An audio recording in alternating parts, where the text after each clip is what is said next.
Hello. Today I will tell you important information about the BankAmericard Secured Credit Card. The BankAmericard Secured Credit Card is designed to help cardholders build or rebuild their credit. You cannot earn rewards or sign up bonuses with this card. There is no introductory APR on purchases or balance transfers. If you have a balance, you will pay a high APR.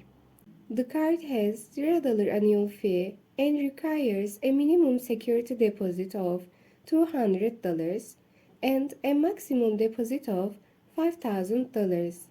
You can increase your credit limit by making a larger security deposit. The variable APR for purchases and balance transfers is 26.24%. Your security deposit is refundable based on overall credit history.